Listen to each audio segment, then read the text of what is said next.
I'm Anthony Leeds, and it's my pleasure to welcome you to this next episode of the Health Chat series.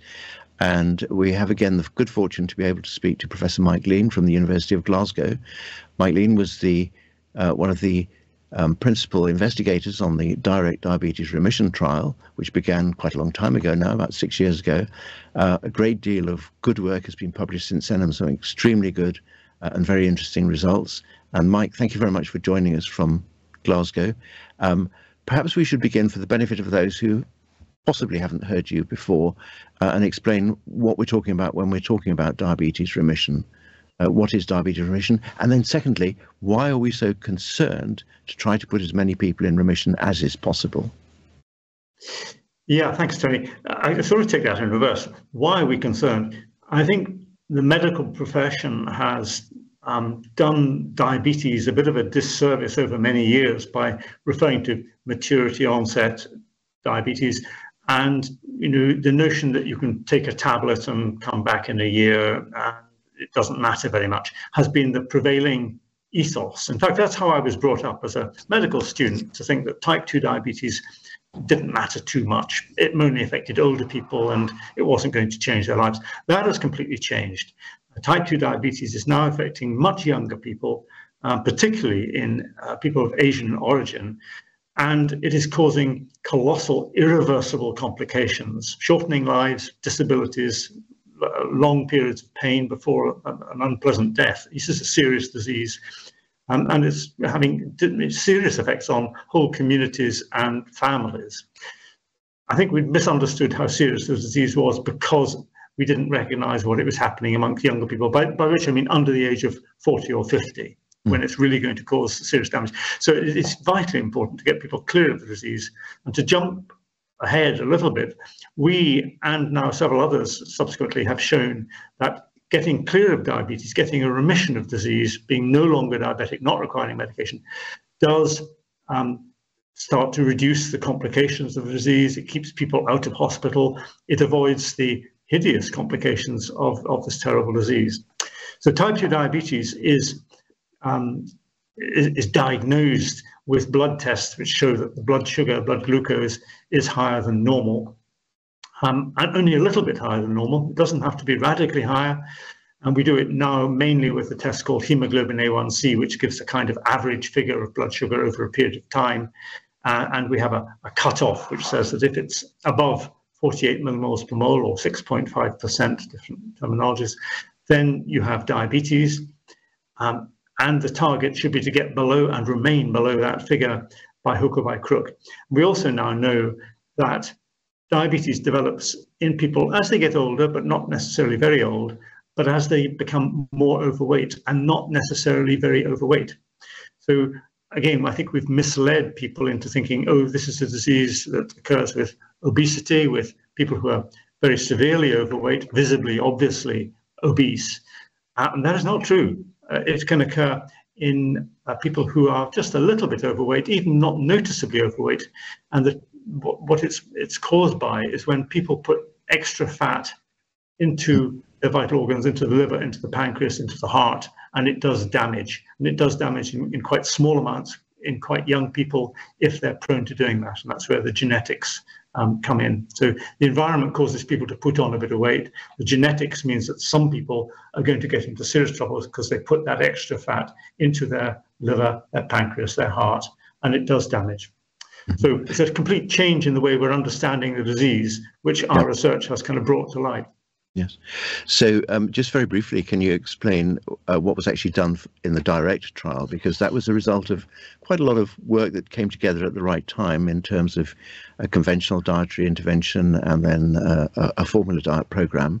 And you did a sort of pilot trial up in the Highlands and Islands, I remember, because I came up for one of the sessions in relation to that. And that was really quite a long time ago. So can you just explain some of the background work and what you then did?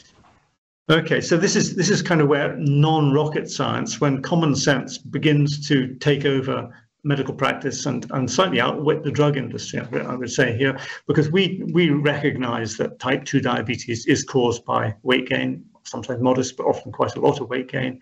And we argued that if people can lose weight, enough weight, they should get clear of the disease.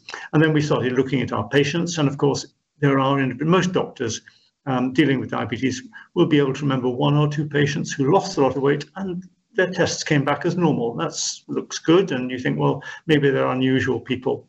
And that was the thinking. But I thought, no, I don't think they're unusual people. I think if we can get people with type 2 diabetes to lose enough weight, that disease should go away. And we looked at some individuals from whom that happened. And then we thought, well, we need to put into practice a diet program which can get bigger weight loss and sustainably weight loss which can be sustained in people with diabetes. So we developed a diet program based on ordinary foods that we find in Scotland and in England. And sure enough, we were able to get people to lose quite a lot of weight, but most of them still didn't lose enough to get clear of their diabetes. Then when we worked a bit harder and we said, well, we need to do something more radical to induce the weight loss.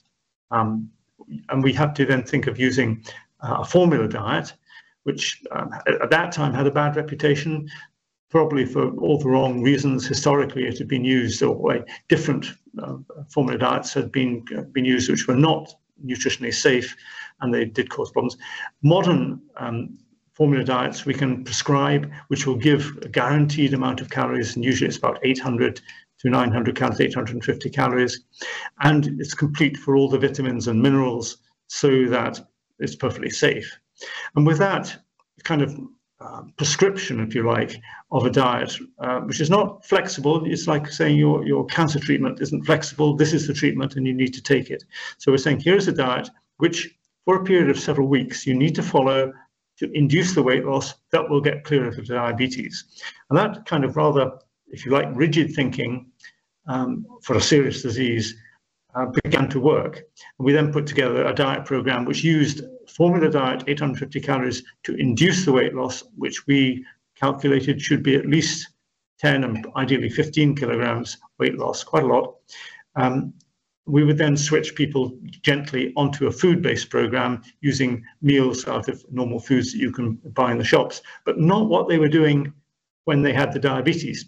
So it has to involve a change in the whole eating pattern, the whole thinking about food, to remain free from diabetes after you've induced the weight loss and after you've achieved remission. So what we did in direct was to take that diet approach.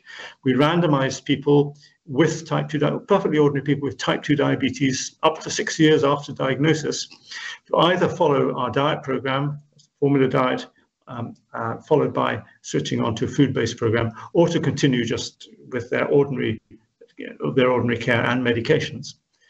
Can I just ask, expectation might well have been that not very many people would have been able to do the formula diet, which is what many people think when they start. What did you actually find in terms of how people were able to tolerate it, and what percentage actually managed to follow? You're right. There was a lot of disbelief about whether this would be acceptable, whether people would actually do it, and then if they lost the weight, whether they really would achieve remissions of diabetes, or whether those were just unusual individuals. And what we found was, perhaps surprisingly, that people didn't feel hungry when they went onto the formula diet. They were told, this is a serious diet which is going to try to get rid of this serious disease. So they wanted to do it, but they didn't find hunger was a big problem. They found, surprisingly, they were able to keep going and even to keep normal activities and physical activity going whilst they were on this really quite restrictive diet, 850 calories, for 8, 10, 12 weeks. And in some cases, they took holidays, took breaks and went on even longer, but ideally they would stay on it pretty carefully for at least 8 weeks, and probably 10 or 12 weeks in some people who need to lose a bit more weight. So that was the good news, was that it really wasn't that difficult to follow. It is boring. It does interfere with day-to-day life, but this is a disease which is going to do more than just interfere with your life if you don't get clear of it. So it's worth taking out that period of time and making the big effort. What actually happened with regard to medications during the course of the dietary period?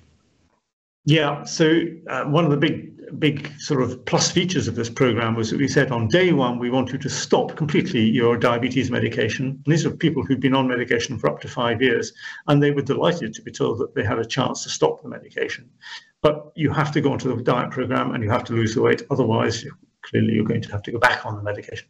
And we also asked them to stop their blood pressure medications. And that is because on this diet program, 850 calories a day, blood pressure falls very rapidly. Weight loss is a much more potent treatment for hypertension than any of the medications that the world has developed. So we have to stop their medication, but we monitored their blood glucose and their blood pressure to be able to reintroduce medication if that was necessary as time went by. And of course, some people, for all the wrong reasons, some people did not lose weight as they'd hoped and wished to do. They didn't manage to follow the diet program, and they had to go back on medication. But those who did follow the program and lost 10, 15 kilograms in weight, the great majority remained free from diabetes, for up to 2 years if they could maintain that amount of weight loss. In fact, nearly 9 out of 10, it was over 8 out of 10, were free from diabetes for over 2 years if they could maintain a weight loss of 15 kilograms. So it's a big win. Some of them did have to go back onto one medication for blood pressure, but again, most of them, if they kept the weight loss off, they didn't need to go back on blood pressure medication. Now, reintroducing food, which was done on a sort of meal-by-meal basis over several weeks, is challenging. And you did actually devise with your colleagues various ways of actually helping people who were struggling a little bit to maintain weight. What were those? Well, that was definitely the most difficult period for our participants. And we kind of knew that from pilot work earlier. So what we did was on day one, when they went on to the total diet replacement, the formula diet program, we told them at that point, now we're going to make preparations from day one. As the weeks go by and you're losing weight on your formula diet, we're going to now start planning how you're going to have to change, just in a quite modest ways, but very definite ways. You're going to have to change the types of food you buy, the types of food you keep in the house, and the types of meals that you prepare. And we'll do it one meal at a time. And usually we start with breakfast and then move on to a midday meal and then consider the evening meal. And so we would introduce one meal at a time, breakfast, and say, now, this is Scotland, so let's stay with the simplest breakfast you could possibly have. And instead of having the formula diet for a breakfast time, we replace that with a bowl of porridge and a piece of fruit. And that actually is very acceptable to most people, and that works extremely well. And you can, of course, there are different variants that you can put into place. But the more you offer people variety, the more you say, oh, you could have this, or you could have that, or you could have something else for breakfast. That introduces an element of flexibility, and people tend to eat more. So what we found was that keeping to a fairly rigid diet program. Yeah, I'm an odd sort of doctor because I do have a bowl of porridge every morning with a piece of fruit, and I enjoy it and I look forward to it, and I don't need anything different in the mornings. And that's not because I have a weight problem or diabetes, it's just that that's how I like to lead my life, and it's quite acceptable. We then move on to the midday meal, and again, this can be a very repetitive meal. So most days I would have the conventional Scottish midday meal, which is a bowl of soup and a piece of bread and a piece of fruit. And you can vary what type of soup it is, and you can vary what type of fruit it is, but that pattern of eating is very acceptable to many people. So it became a sort of new discipline that you can put into place meal by meal. The evening meal is often more difficult because that's when the family sits down or you go out for a meal, or there's often a lot more variety and opportunity to eat more calories. So that is where we then did allow people to be more flexible, but to understand that you couldn't be flexible in amounts. You had to be careful with amounts. And then one of the tricks we had, and again, it's a trick which works for our participants, was to say, if you feel more confident having a meal replacement in the evening instead of going out for a meal, maybe not every day, but on some occasions, that allows you to have that confidence that you'll be on top of it, you won't put on weight, and to use a meal replacement up to once a day for weight loss maintenance was a strategy that suited some people. So you continued watching these people up to 2 years, particularly, and then you published very detailed results for 2 years, and showed that most people would be able to continue provided they maintained the weight loss. You then obtained funding from Diabetes UK for observing some of the individuals for another 3 years. So what was the outcome of those who were able to be observed for the full 5-year period?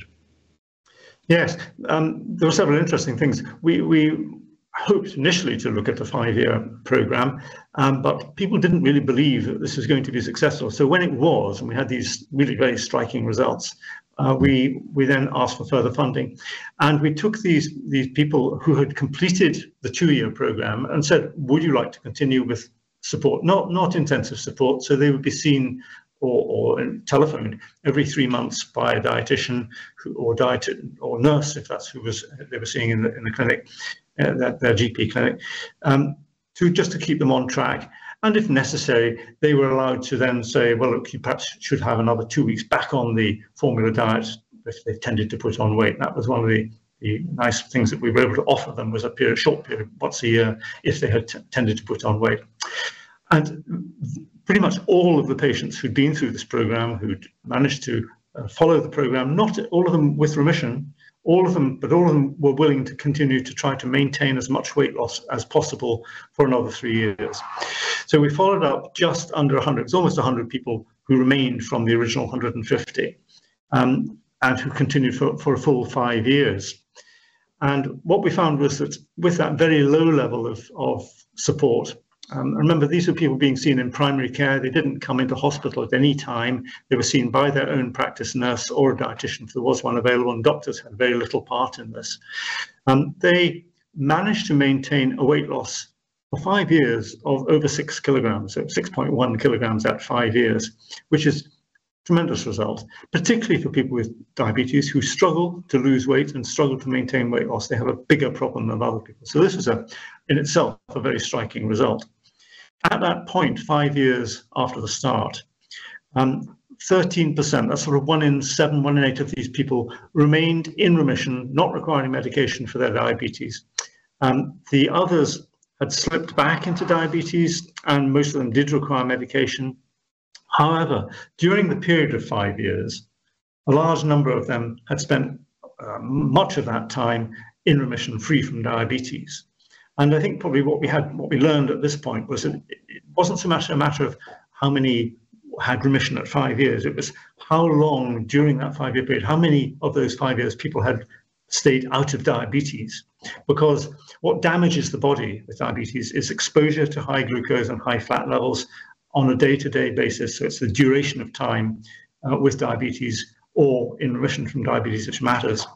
And that had a huge bearing on the all-important clinical outcomes, because firstly, we saw people who were in the intervention group were only half as likely to end up in hospital for one reason or another. They were people who had what we call serious adverse events.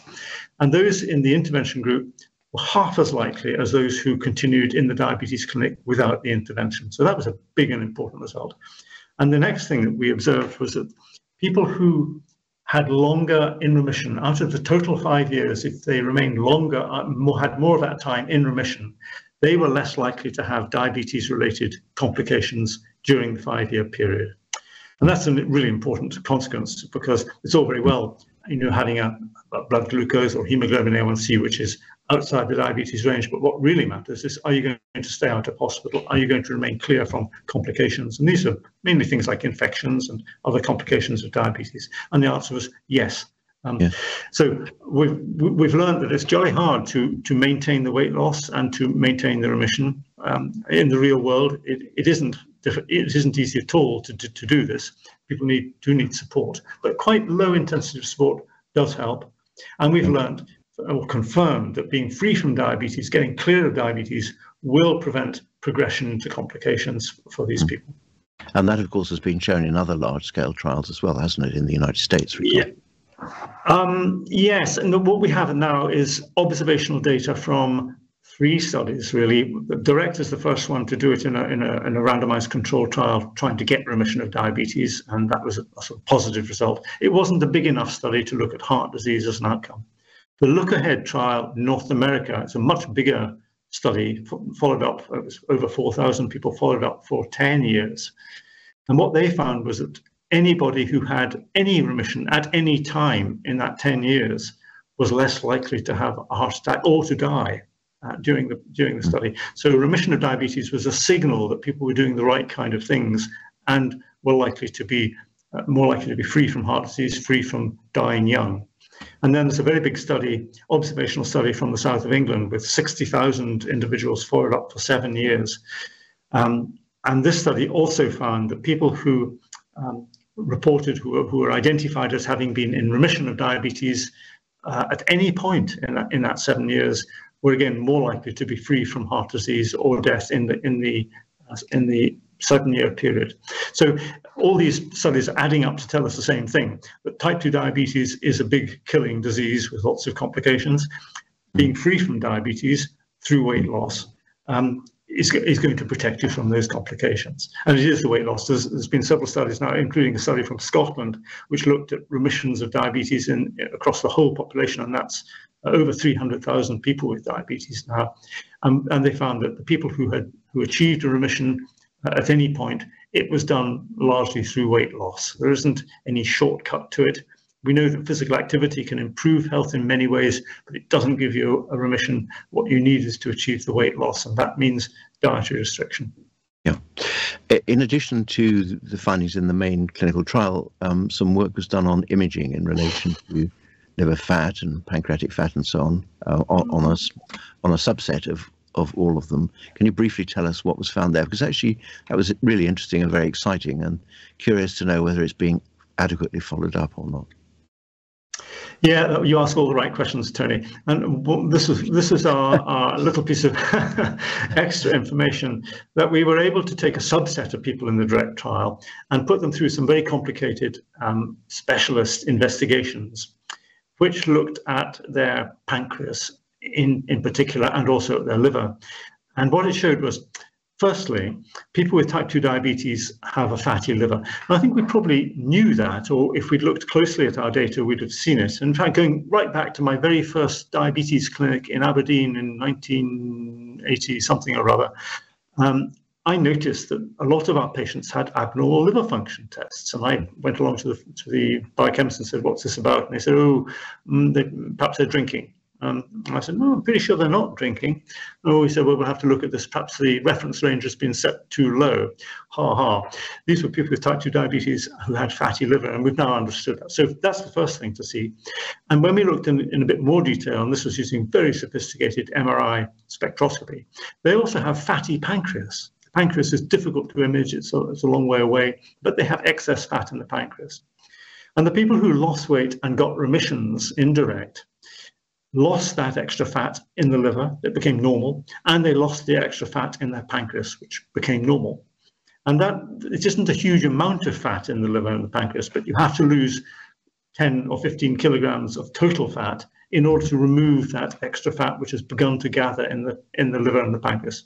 People of South Asian origin don't have to lose so much fat because they're more prone to putting it in the liver and pancreas. And we showed that in another study in Glasgow in South Asian people, a study called Standby with my colleague Naveed Sattar and others.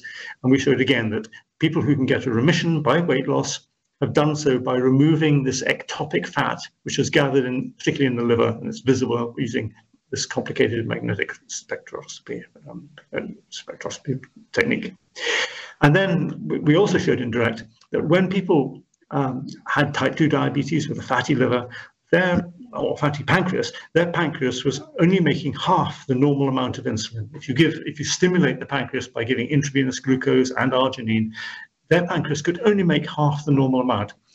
If they then lost weight, went into remission, gradually their pancreas sort of filled out and became normal again, and had some wonderful images of a pancreas becoming indistinguishable from normal, looks normal, doesn't have the fat in it, and then that pancreas was able to make a normal amount of insulin when you stimulate it with intravenous glucose and arginine.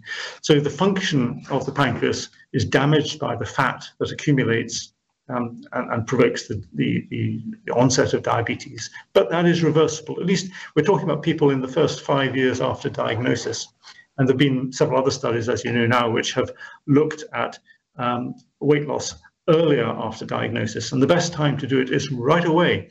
Don't waste any time. If people develop type 2 diabetes, the answer, the solution should now be lose weight initially now, as soon as possible, enough weight to get clear of the disease. And if you do it early on, particularly in people who are not yet very overweight, Asian people in particular who are not miles overweight, you have a better chance of getting a remission of the disease and a lasting remission if you can keep that weight loss off. So the total amount of evidence now really does show quite clearly that this is something that ought to be introduced into routine practice.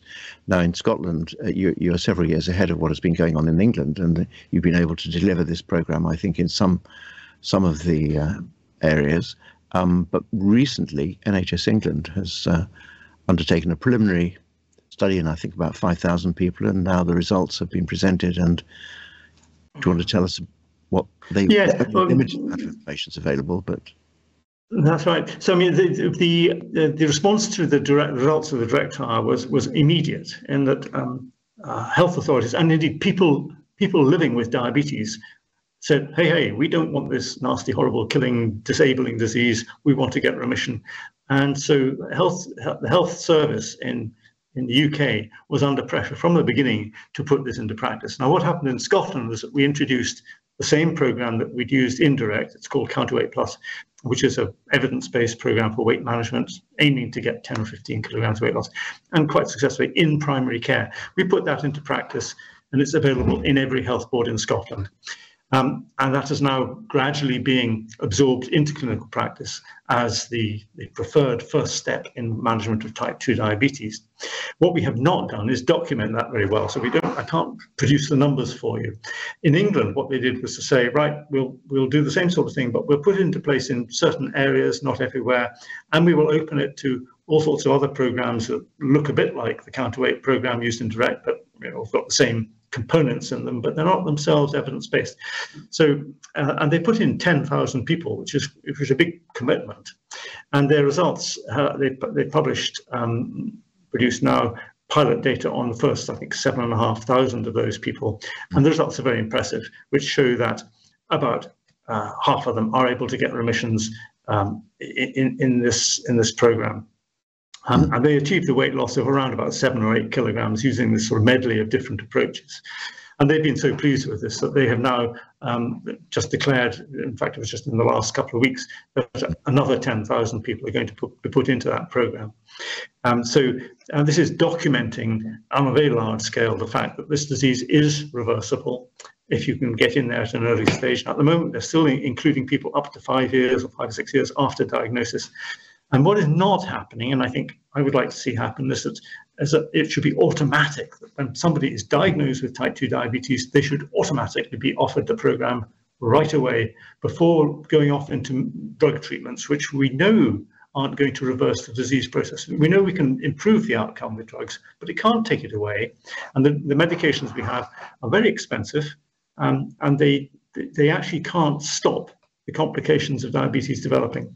So I think I would like to see a shift in this towards large-scale funding for diet programs, including the use of the formula diets, which we know to be the most effective, to induce the weight loss, to achieve remissions, and then maintain them, before we then say, okay, medications will be helpful for those who are unsuccessful. And of course, there are people who will be unsuccessful. And along the pathway to achieving that, of course, are two major things: education of healthcare practitioners, but also actually getting guidance into guidelines. And with regard to European guidelines, if you want to tell us where we are now with European guidelines. Yeah, well, you're absolutely right. The education of healthcare professionals has not happened on a formal way. When we first produced the results of direct, there was amazement and dismay amongst doctors. The word remission had never been applied to diabetes before, not really. And so they had their patients coming to them and banging on the door saying, I want a remission from my diabetes. And they would ring me up and say, is this true? Are they making it up? Gradually, over really quite a short period, I suppose, over perhaps a year, I think every doctor in the country understood that type 2 diabetes is a reversible disease, that remission of diabetes is possible. But they don't all have access to formal programs for weight management. Luckily, a lot of people can do this under their own steam if they know that remission is possible and they know that all they have to do is lose weight. A lot of people can actually do that without having to have an expensive program for weight loss. They can actually do it themselves. So the training of doctors is partly to be able to pass on a consistent message that the disease is reversible, you have to lose weight and maintain the weight loss. Partly it's where to find structured programs for the people who need that extra support, and that is going ahead. Then in terms of the guidelines, the European Association for the Study of Diabetes produced dietary guidelines last year, and they were the first ones to recommend that remission of diabetes is a target that we should be including in guidelines, and that we should be recommending the use of structured diet programs, including the use of formula diets for induction and remission of type 2 diabetes. So this is quite a big step forward in saying, we don't launch into drug treatment on day one, we should use a dietary approach. Canadian recommendations are saying the same sort of thing, and I think it's just a matter of time before other countries will come in line. And that, they say, is partly because the people living with diabetes very much don't want this disease and its complications, and they're the ones who are saying, services need to provide a solution which will actually get rid of the disease completely. Okay, we're coming towards the end of the time, but can I ask you one of my standard questions, which I often do, which is that if you were given a very large sum of money to either deliver a new program or do some additional very large-scale piece of experimental work, what would you like to do? What would you like to do next if that was a possibility? Oh, well, I hope somebody is listening who's got large amounts of money and access to large amounts of funding that can do this. The big need now is to be able to put this program into practice and to be able to offer people security and comfort to know that they will be able to maintain their weight loss in the long run. Losing weight is surprisingly relatively straightforward. Most people are able to lose weight, and indeed most people are able to lose enough weight to get a remission of diabetes. It's just over half, at any rate, if they start early in the disease. In the Diadem trial, it was over 60%. In the Retune trial, 70%. So most people are able, using available dietary means, to lose weight enough to get a remission of disease. That's great.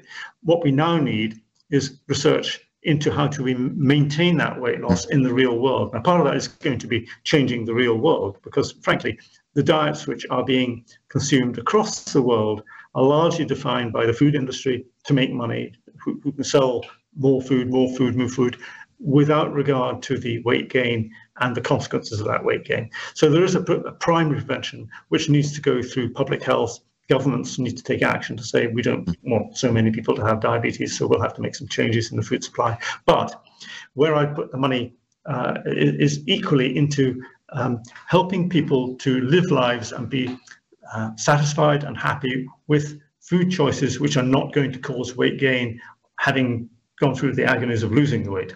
And there's been very little research done to do this. There's been a lot of research into achieving more weight loss. And of course, the vast amounts of money, billions, many billions of dollars have been put into drug development to help people lose weight.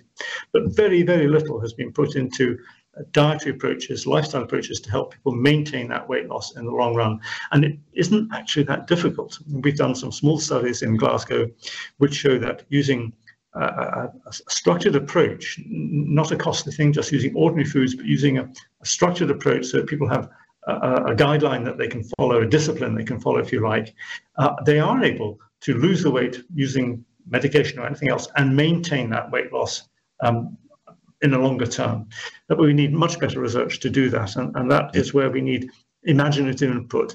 It requires, I think, a move towards celebrating traditional foods, traditional diets, and perhaps some of the foods which have been pushed to the sidelines, which our grandparents or great-grandparents used to eat normally, and which are now being replaced by things coming out of packets with, silver paper and cartoon figures on them. All the things which are simulating more food intake, especially in young people. Yes. But if we can help people to celebrate and enjoy traditional foods, which are, of course, now restricted to expensive restaurants in the Western world, then I think we could achieve something. It's a big task, and it would require a lot of investment, but it can be done. So I hope somebody has got those vast amounts of money to help us do that research. That would be great. So we'll see what we can do. But thank you very much indeed, Mike, for bringing us to this point. We're at a very exciting point in time, and I look forward to talking to you in the future when we can perhaps expand on some of those points that you've just raised.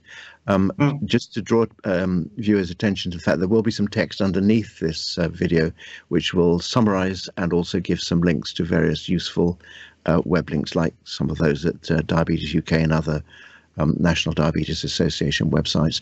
So Mike, thank you very much indeed for summarizing again this extremely important piece of work, and we look forward to talking to you again in the fullness of time when we have more to talk about. Thank you very much indeed. Thank you. Bye-bye. Bye. Cheers, Tony. Bye-bye. Bye. Bye.